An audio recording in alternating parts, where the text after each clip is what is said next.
Madaling gumawa ng financial goals dahil libre namang mangarap.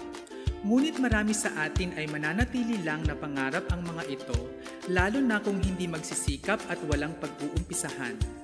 But then again, libre naman ang mangarap. Why not make the most out of it? Let's start somewhere, and that is setting up your financial goals. Ang unang tanong na kailangang sagutin upang malaman natin ang ating financial goals ay ano ang nagpapasaya sa iyo? What makes you happy? Kung alam mo ang mga tao, bagay o pangyayari na nakapagpapasaya sa iyo, madaling makagawa ng financial goals. Kailangang malinaw ang pagkakakilala sa sarili kapag tayo ay gumagawa ng financial goals. Kasama sa pagkilala sa sarili ang pag-intindi kung ano-ano ang iyong mga pangangailangan, mga gusto at mga pangarap sa buhay. Ang pinili mo namang lifestyle ay nakabase din sa iyong pangangailangan, gusto at pangarap.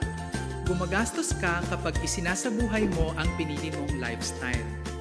Mayroon itong financial implications. Kasi sa totoo lang, ang diferensya ng pag-inom mo ng kape sa coffee shop kaysa instant coffee araw-araw sa tanang buhay mo ay aabot ng 1.8 million pesos. Isang napakalaking halaga. Ito ay isa lamang sa mga implikasyon ng dahil sa pagpili sa lifestyle choice.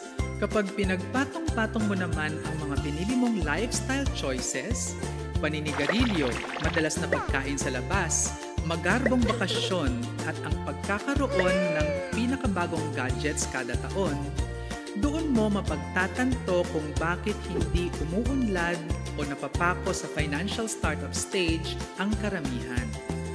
Ang pangalawang requirement sa pagtatalaga ng ating financial goals ay kung lalagyan ito ng budget o katumbas na gastos para tustusan ito.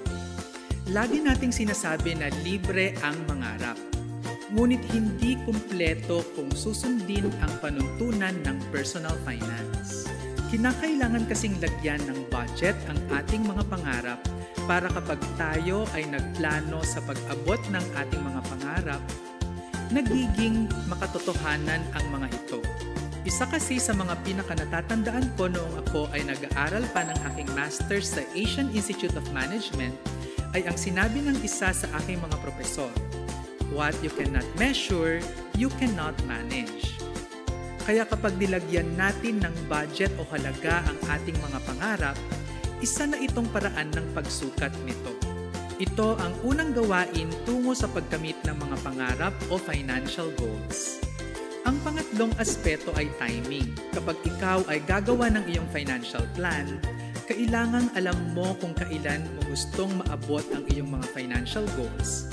Ito rin ay isang paraan ng pagsukat.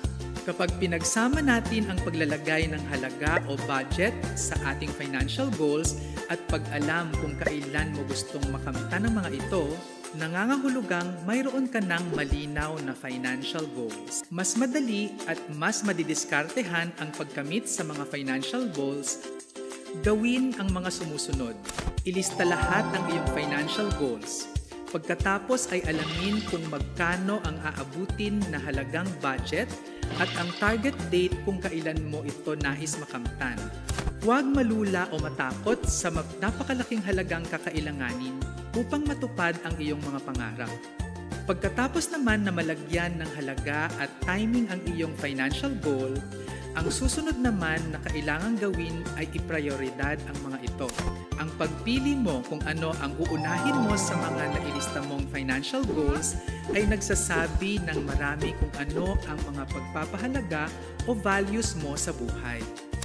Ito kasi ay isang paraan ng pagkilala sa sarili. Sa ngayon, maaaring mahirapan ka pang gumawa ng desisyon, kaya makakatulong ang sumusunod mong dapat gawin. Ibahagi o i-share ang iyong financial goals sa mga minamahal sa buhay, sa mga anak mo, sa asawa, o kaya naman ay sa mga malalapit mong kaibigan. Makakatulong sila na malinawan ang iyong values at financial goals. Sa huli, mas maganda kung gagawin ang pagpaplano sa financial goals kasama ang mga minamahal sa buhay. Ito ang ikalimang hakbang. Sa gayon, magkakaroon ng responsibilidad ang lahat ng mag-ambag o mag-contribute para makamit ang mga pinapangarap. Magkakaroon din ng pananagutan o accountability at may pagbabantay na magaganap sa responsibilidad ng bawat isa. Kapag may darating na krisis o magkakaroon ng problema sa pera, mas madali itong mapag-uusapan sa pamilya dahil ang mga desisyon ay maibabase sa mga dati ng planong napagkasunduan. Mukha mang imposible ang mga lalabas sa isinulat mong financial goals, kailangan lang isipin na kung kinaya ng iba, kakayanin mo rin basta't magsikap at maniwala sa kakayanan ng sarili. Tama, Porky?